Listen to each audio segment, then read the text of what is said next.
And we're on. Thank you so much. I really appreciate you both. From the moment, oh, sorry, we are in stage choreography and I'm gonna get out of the way. All right. Thank you both so much for sharing your perspectives with us. I think that's exactly the tone that we'd like to set today, right? Of like hopeful solution, moving forward, this work matters. I also joke that the summit exists because it's the one time a year I get to force all of you to look at research. Win your tote bags, you'll actually see quite a few one-sheets with QR codes of different research reports that have come out this year that I think are very important and impactful for our work. For those of you that don't know, Adam Fowler from Civil Economics is one of the leading minds dissecting the creative economy and where it's been, where it's going. He's a core partner. Pay him to do research for you. And with that said, he has some exciting things, or depressing things, or just things to share with us. So thank you, Adam. Love you.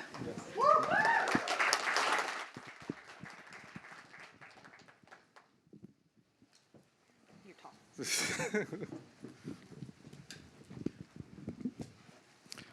Ever since the fires, I've got to get all my little coughing fit drops out. So in case I go down, you'll know what's going on. Good morning, BRIC. It's good to be here. Woo, that was about 30 pounds ago, wasn't it? Super excited to be here with you. I've got a 30 minutes and I'm looking hopefully for somebody to be waving, but we're gonna talk fast. There's a lot to talk about in the world we're living in. It's a real pleasure to be here today with you, especially on the Friday, the industry think tank. I think there's a lot of things we need to be thinking about as a resident in Los Angeles and someone who really values this industry a lot. We're gonna look at the shifting terrain, I would say, and the landscape is evolving on a number of fronts faster than a lot of us can keep up with, and so we're gonna kind of bounce in and out quickly to try to develop a set of themes. So I'm going to try to ask not necessarily what's changed, but what it means and where to go from here for our conversation today. Building on today's themes, I've rearranged the letters BRIC just a little bit for slide coherence, so I apologize, but hopefully this will be useful later today. So let's start with the what I would call the existential cloud that hangs over Hollywood. The past few years been tough, right? Strikes, layoffs, shrinking margins, creative uncertainty. It feels like something. I don't think we know exactly what it feels like. Maybe it's bad decisions at the C-suite. I will probably put a little bit of it as we go through these slides on exactly that. But what's going on and what can we do about it for those of us that care about Los Angeles and California? I would say one of the main themes is we've been a little complacent here in Los Angeles and in California. I think there are a lot of history books that are lined with industry towns that look up one day and the industry is gone. And, you know, I think when you're in the moment, you might not necessarily think that that's the moment you're in. But here in Los Angeles, we're an industry town. We're a legacy industry town. Big studios, right? The history books that talk about, was it 6? It was 8. The big studios, they've merged. They've taken different forms over the year. The Supreme Court's weighed in on what parts of the supply chain they can own. But we are the legacy here in Southern California in the entertainment space. Legacy organizations always are the hardest to manage disruption, whether it's energy, whether it's media. So it's no surprise that we're a little lead-footed. We're a little, we've got too many layers of bureaucracy. We're not sure exactly what it is we're doing. I would say the social platforms have really rewritten what we're going to talk about today, and the relationship between audiences and content is fundamentally continuing to change. It's no longer passive, it's participatory. And audiences don't just consume content, they engage, remix, curate, interact with it. Our biggest mistake, if you read back in the trades or do a LexisNexis on the Los Angeles Times, our industry here ignored it, we misread it, we dismissed it as a fad, and now the center of gravity is shifted. This is a disruption really at the heart of it all. As you can see here, the old pipeline, the traditional model, that creator to producer to aggregator and distributor to consumer, That middle is what is collapsing. There was a lot of money to be made in the middle. A lot of it went to Los Angeles. The middle is collapsing. That traditional model, if you were to say what was the real high water mark, I would say the early 2000s, 2005, really. The traditional model was working well. Big Six at the time, right? Time Warner, 20th Century Fox, Viacom, Sony, Disney, NBC, Universal, attaining levels of what I would call synergy across their movie, television, and home entertainment divisions. Revenues were sky high, and so were profits. As I said, the pipeline has been disrupted. The inward circles there are collapsing, and creators are going directly to consumers, building relationships. The shift isn't just technological, I would call it philosophical as well. It's about control, it's about speed, it's about authenticity, and it's threatening almost every incumbent that lived on those nice margins in that supply chain. On the left is Los Angeles. On the right is the global, what we would call the global entertainment industry. If I was to put arrows above them, one arrow is going down, one arrow is going up. That's the world we live in, and that's going to be the truth on the next few slides. People ask me, oh, does this mean we're not going to continue to push around skills development for artistic, creative careers? I said, because Los Angeles doesn't know what it's doing? No, that's every forecast globally. Our forecast, PwC, pick anybody's forecast. Media's got a good runway. Just might not be our runway here in Los Angeles. So this didn't happen overnight. It's been a slow bleed over time. I would say there's a number of things: financial, business cost. Other U.S. states, international markets have started to really roll out a number of attractive policy incentives, and producers have moved.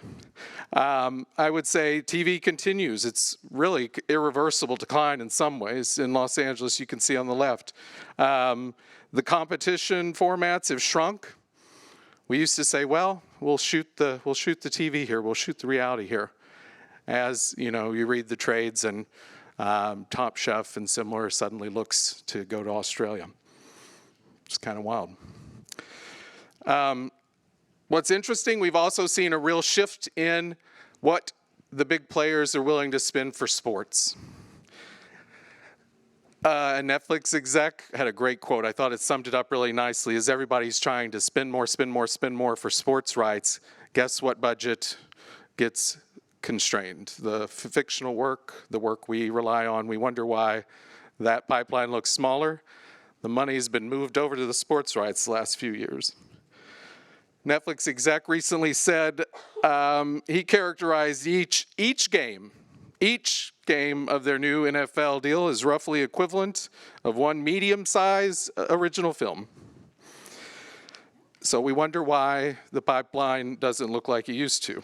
There's lots of NFL games each season. And yet we still see a drop. On the positive side, the global content spend continues to grow, as we talk about there on the right. Audiences are still going to theaters. The theater is not dead. Yes, even in 24, 25, as you can see here, the box office isn't dead, and there's still stories to be told at the box office. A lot of them, for folks that work in animation, are animated stories. Animated stories have been really resilient across a number of mediums. Also, for people in this room thinking about what the future means, superheroes, blockbuster tentpoles aren't the only show in town, thankfully. Horror, comedy, indie films have seen notable gains. A few major tentpoles obviously dominate in 2024. Other genres have really shown. Terrifier 3, has anybody seen Terrifier 3? $2 million budget, 90 million box office. Cineverse, you know what they used to do before Terrifier 3? They rented equipment.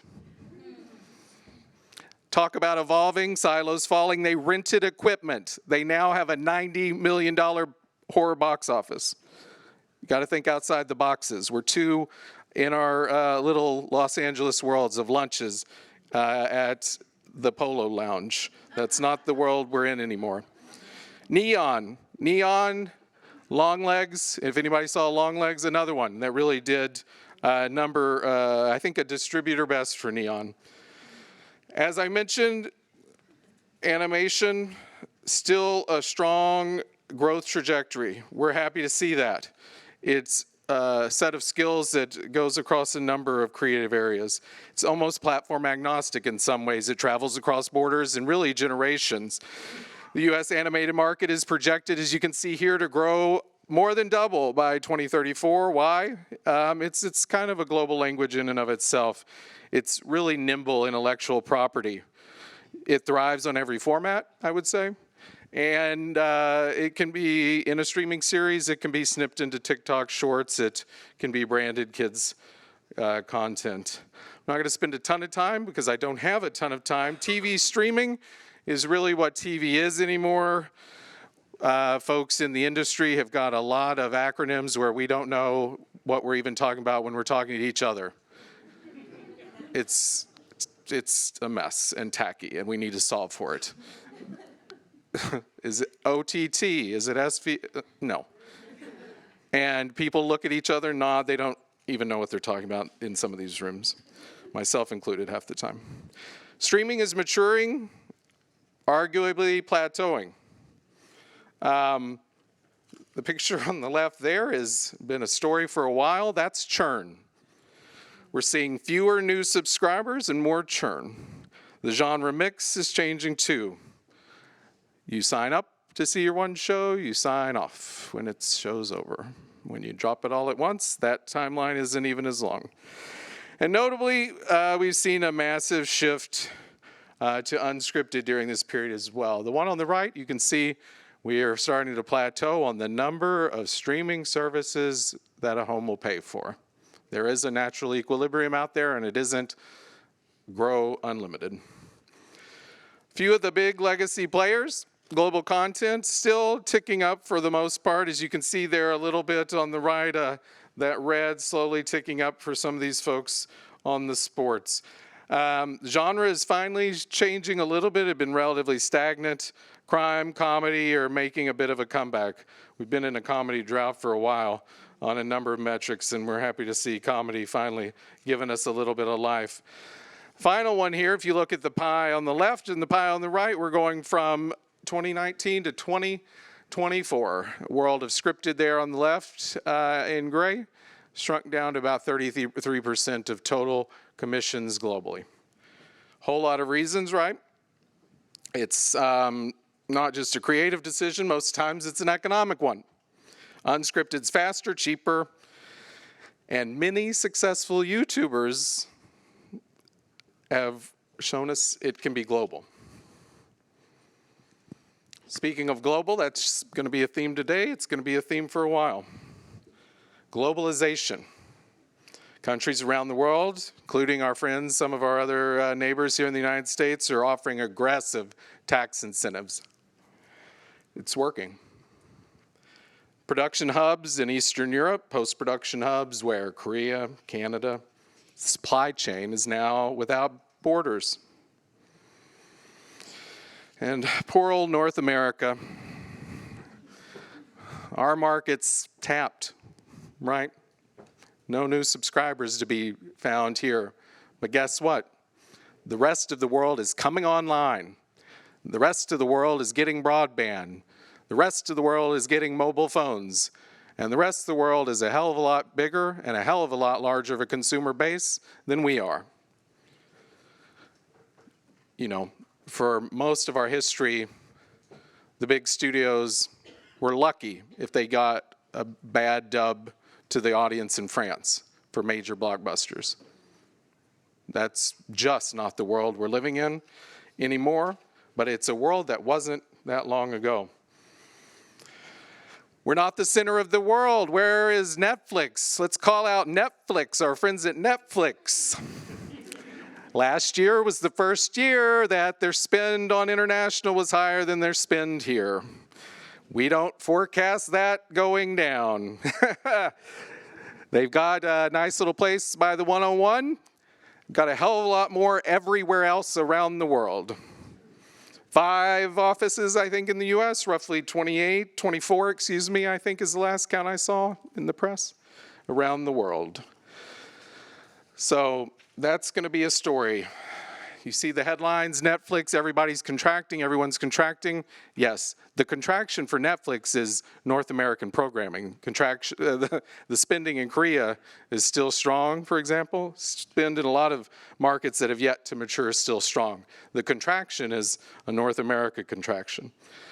Speaking of global, what else is global? Some of our neighbors in the other creative lanes. Of the artists, I think this is so interesting, but it doesn't surprise us. It's holding true across a number of artistic mediums.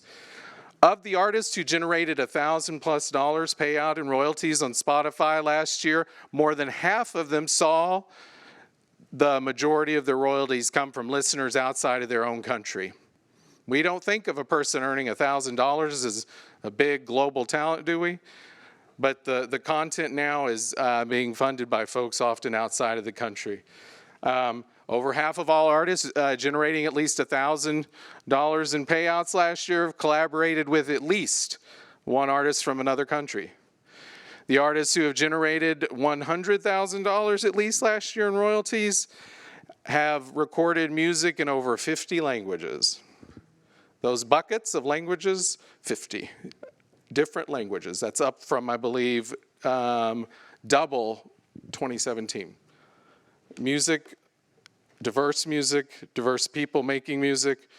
Spotify is telling us that's exactly what's going on. As I shift gears and talk about a little bit on the creative economy in the last 12, 13 minutes, I want to say this is ultimately a battle for attention. It's the scarcest commodity, as we all know. The average American, that's why this is such a depressing slide, because I see myself doing exactly that. The average American spends over 13 hours a day with media. Creators, independent ones, are the ones that have been winning the battle most recently for that 13 hours.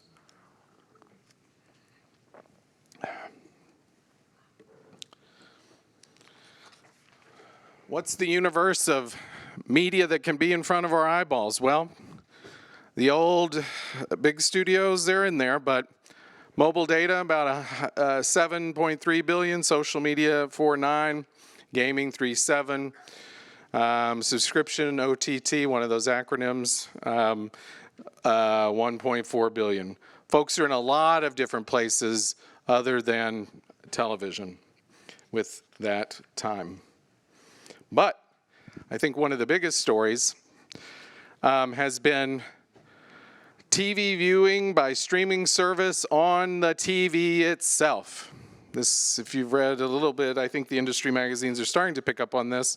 YouTube, about 11%. This isn't YouTube on your phone. This isn't YouTube on your desktop at your desk. This is YouTube on the app on your television, like any other television watching program. Netflix, 8.5. YouTube. Over Netflix there. Saw some Nielsen folks. This is some of their data, but has been echoed elsewhere. YouTube. Everyone's been sleeping on YouTube. I think it's a Southern California bit of a challenge. If we did a little bit of math, each year, if we take the number of shows, the number of commissions, the number of episodes, the number of movies, back of the envelope, about 15,000 hours of that kind of quote-unquote professional content is created each year. 300 million hours of content is uploaded each year on YouTube. 1 billion hours of content is watched daily on YouTube. 1 billion hours of content daily. And this, I think, is, as someone who lives here and loves Los Angeles, loves the people, loves the city, I think back to the 1950s in economics in grad school, the 1950s when Detroit was the wealthiest city in America. People don't know that. 1950s, the wealthiest metro in America. Home to Ford, Chrysler, GM, Big Three. They had built supply chains, they built manufacturing, they'd built products that were the envy of the world, probably the best in the world. Fast forward to the 1970s, they weren't. They were bloated cars, big, unreliable, creatively stagnant. Then came a little scrappy startup, Datsun. Then Honda, then Toyota, offering a smaller, cheaper, more efficient car. Detroit laughed at them. Again, this is when LexisNexis is just a treat. You can find all the direct quotes from the C-suite of the big three. Laughed them off. Cheap, too small. Nah, you need this big car we're offering. Those same companies for the next decade swung back and forth, in and out of bankruptcy. And so as we close out and begin to think about the rest of the day, that creator to consumer value chain is where we're seeing the real emerging model.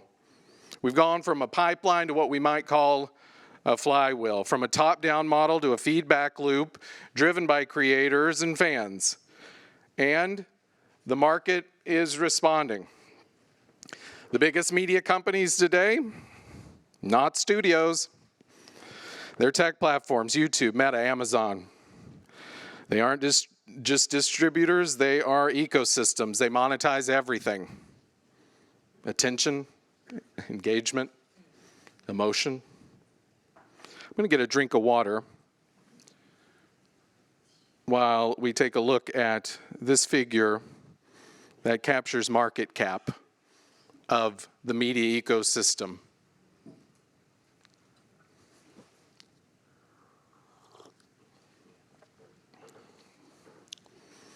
We cause a lot of drama for those really tiny dots you see there.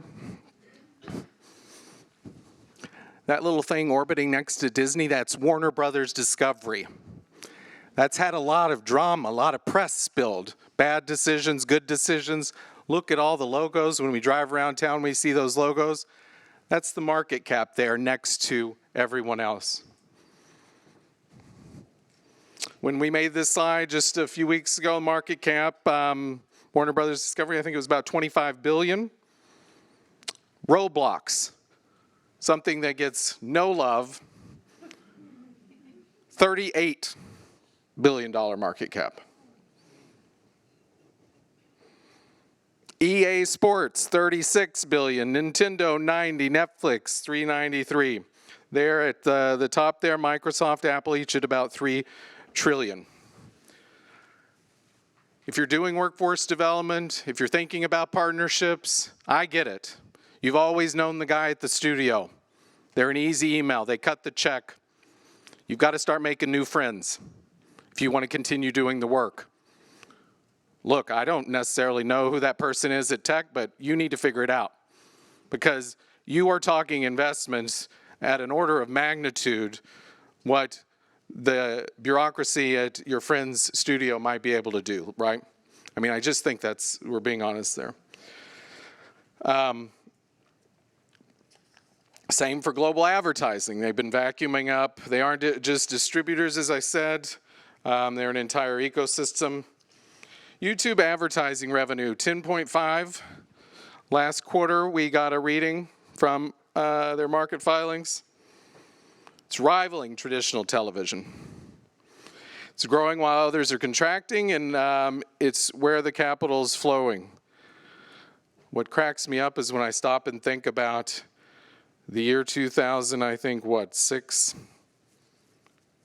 When Viacom tried to buy YouTube for about, 1.6, I think? 1.6 billion? Google got it? Boy, wouldn't the world be a different place?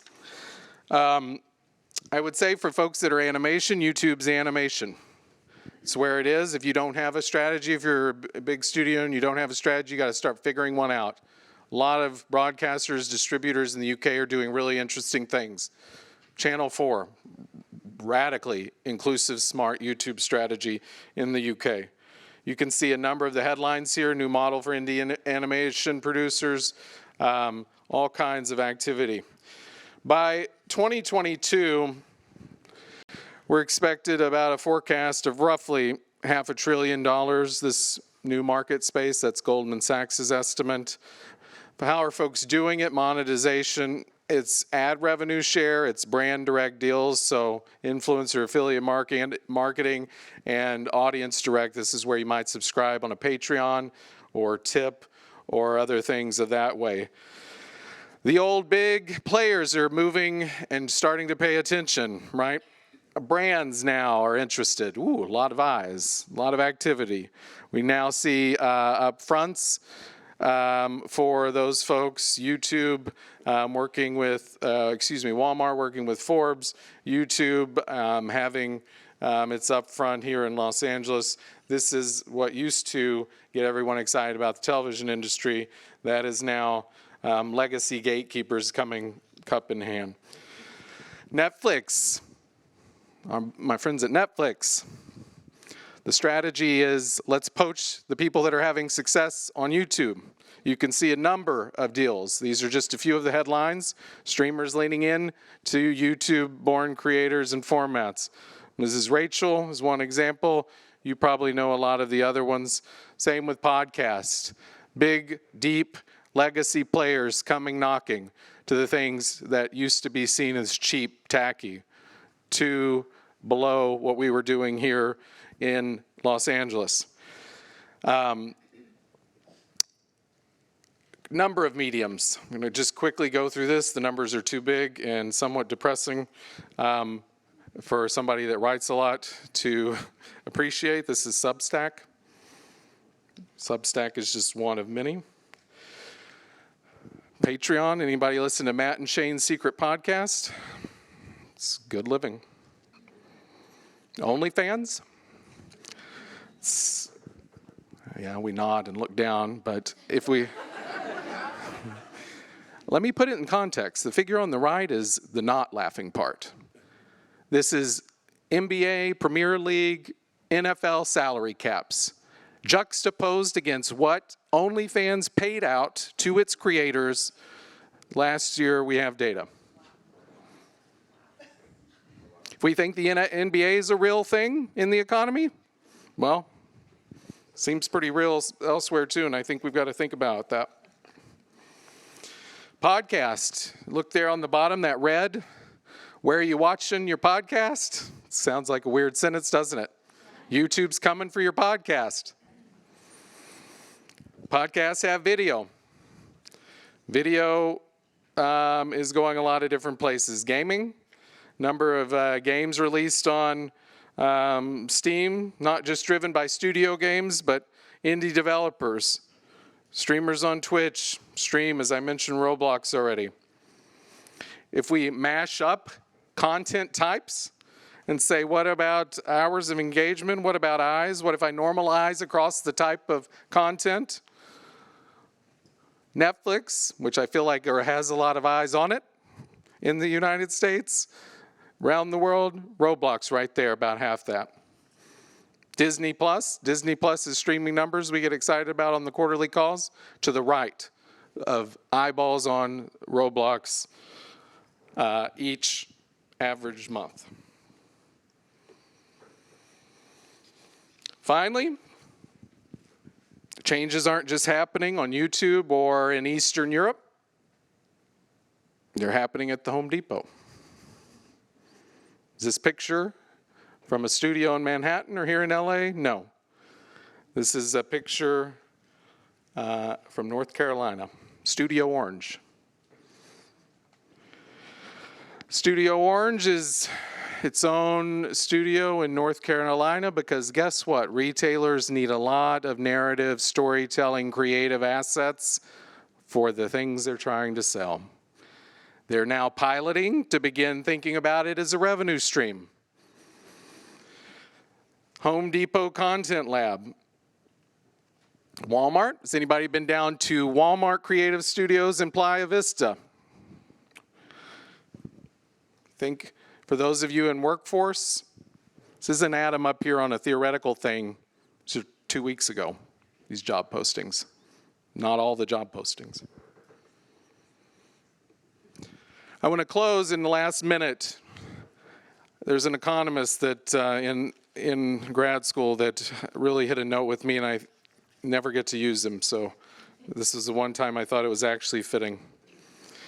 Theodore Levitt talked about and introduced the concept about when industries begin to define what they do too narrowly.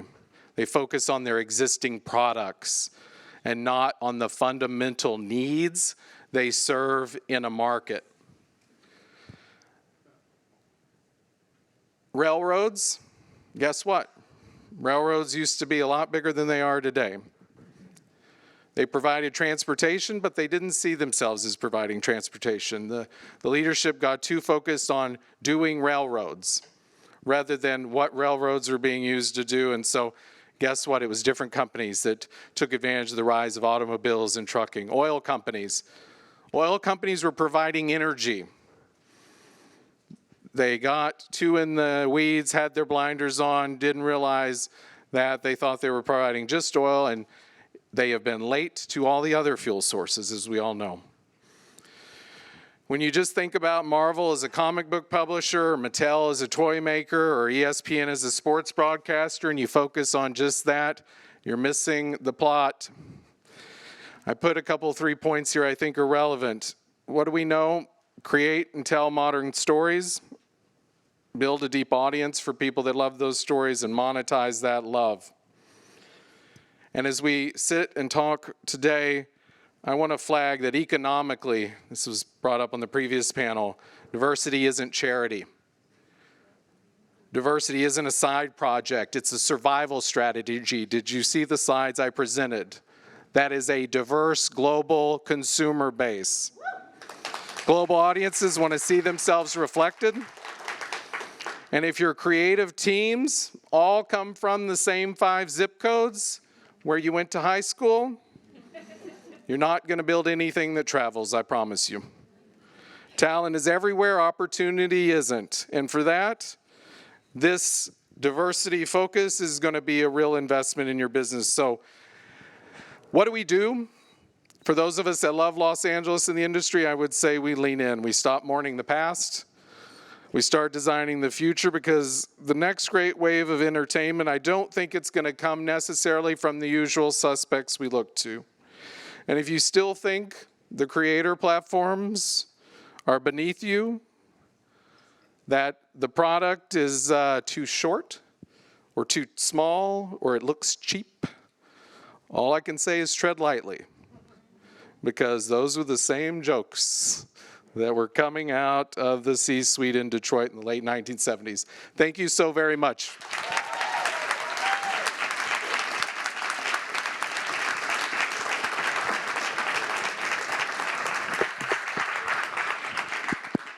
Thank you so much, Adam. You are wonderful. And I'm going to awkwardly tell you that while you're standing here. I saw many of you frantically taking photos of his slides on the 2025